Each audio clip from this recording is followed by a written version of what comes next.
Tout commence avec cette haie de peupliers. En plein cœur du pays de Bray, elle sert notamment à briser le vent pour protéger le champ de maïs à proximité. Tous les 5 ans, pour rester debout, ces grands arbres doivent être taillés. Jusqu'à présent, les branchages n'étaient pas valorisés. Ces branchages-là, ils auraient sans doute terminé au bout du champ avec une allumette.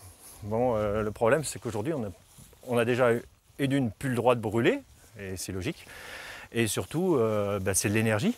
C'est de l'énergie, même si c'est un mauvais bois, ça reste quand même de la biomasse qui peut être valorisée en énergie. Après l'intervention de la déchiqueteuse, les branchages sont transformés en plaquettes.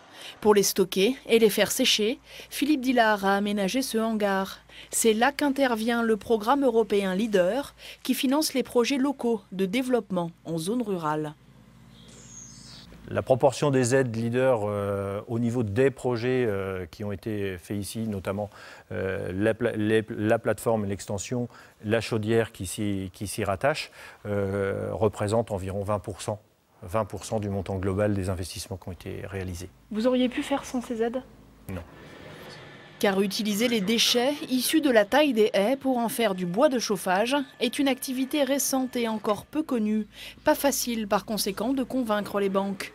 Les clients, eux, sont déjà là. Cette benne de plaquettes part en direction de Saint-Saëns pour alimenter la chaudière collective de 70 logements.